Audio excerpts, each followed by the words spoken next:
beings with all their infinite faults and mistakes in their characters and their vanities and their fears and their insecurities, but also with that, let's say, noble goal that unites them all, of making art, making something beautiful in this life, and offering ourselves to the world, the way we are, full of complicated and stuff, but also full of beauty. And so that's what the film is about for me. It's written with such love for our profession, and I love that in the script.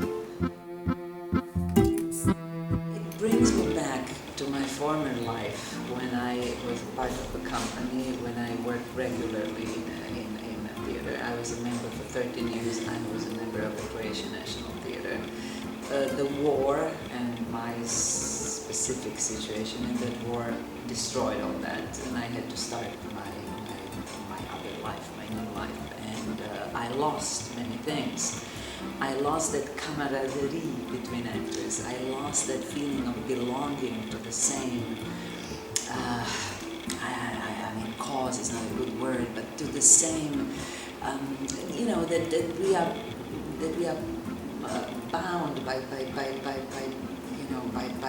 theater. I mean, theater as the bonding element in our life. The interaction with actors, the friendships, and this is what this film is about.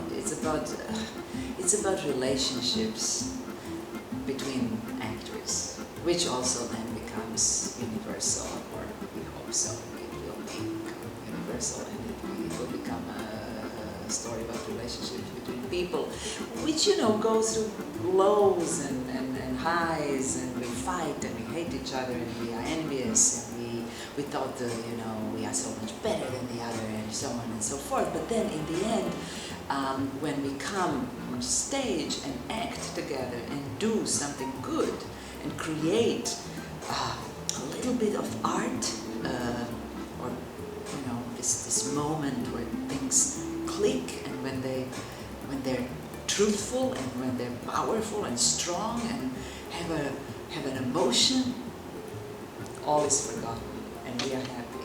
And that's what theater is about, and that's what film is about, that's what art is about, and that's that's why we all suffer here all night long and try to make something good. It's hard to choose,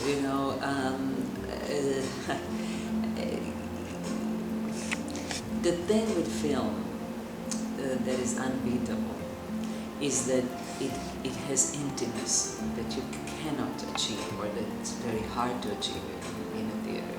And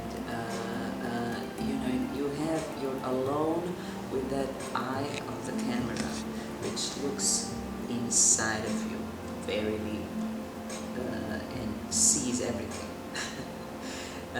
There's no hiding in front of the camera.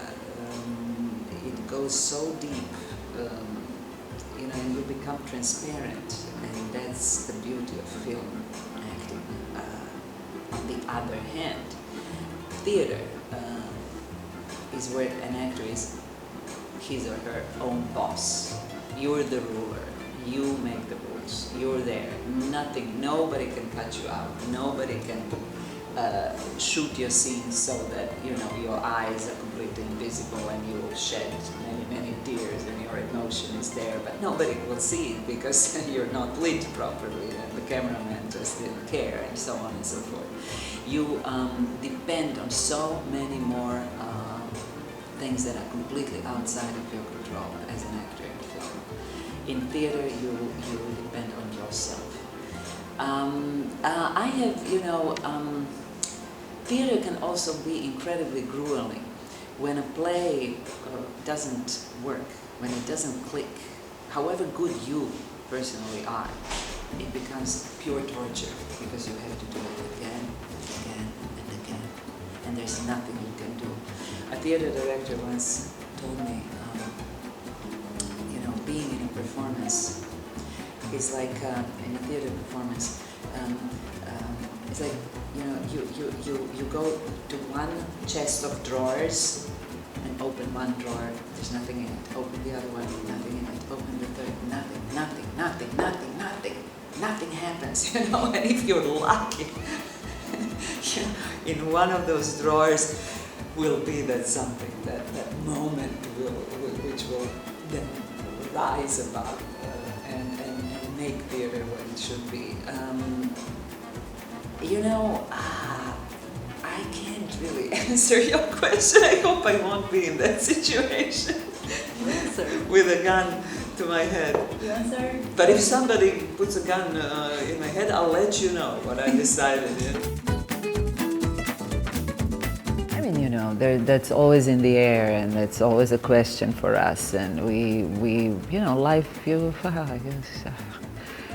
you don't know what will happen, and you have no idea how life is going to develop. And as Euripides said, to be very pretentious, humans make plans, but gods decide. So. Oh, many. I missed the whole range of roles in theater. We are talking about theater, of course. By leaving my country and theater, I lost all those roles. I don't know. I wanted to play Miss Julie Strindberg. I wanted to play Hedda Gabler, Ibsen, of course. Above all, Chekhov. I played Sonia in a production. I played Natasha in Three Sisters, but Sonia in Uncle Vanya. And Uncle Vanya as a play had a very, very, how would I say that, a very big impact in my life. Somehow that play, and one particular piece of that play, which is Sonia's last monologue, in Uncle Vanya, is following me through my life. First of all my theater roles that I got in America, I got with that monologue. I would always choose that. I became a member of the Actors Studio in New York and in Los Angeles with that monologue.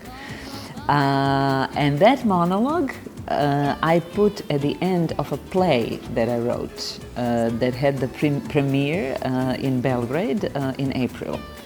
It's a play with a very autobiographical, let's say, subject. I was inspired by my own growing up and my family, and it's a family drama, and the best actor in ex-Yugoslavia, I can say, Miki Manojlović, you might know about him, chose to direct it and did a beautiful, wonderful job. It ends with Chekhov, Sonia. So Chekhov, then theater, well, I don't know. I saw a beautiful French movie, Alceste sur la bicyclette, where two actors prepare misanthrope, and one of them says, "Come on, but I'm too old for that role," and the other one says, "Roles don't have age." And I believe to a certain point, especially in theater, that's true. So who knows, maybe I'll get to play those roles, and maybe not, As they say in America, you get some, you win some, you lose some. So that's life, I definitely, America had some good things to offer to me as an actor, but I also lost a lot, especially in terms of theater, and also in film, because what I like in film is just not done in America, or it's done very rarely, and some other people do it, not me.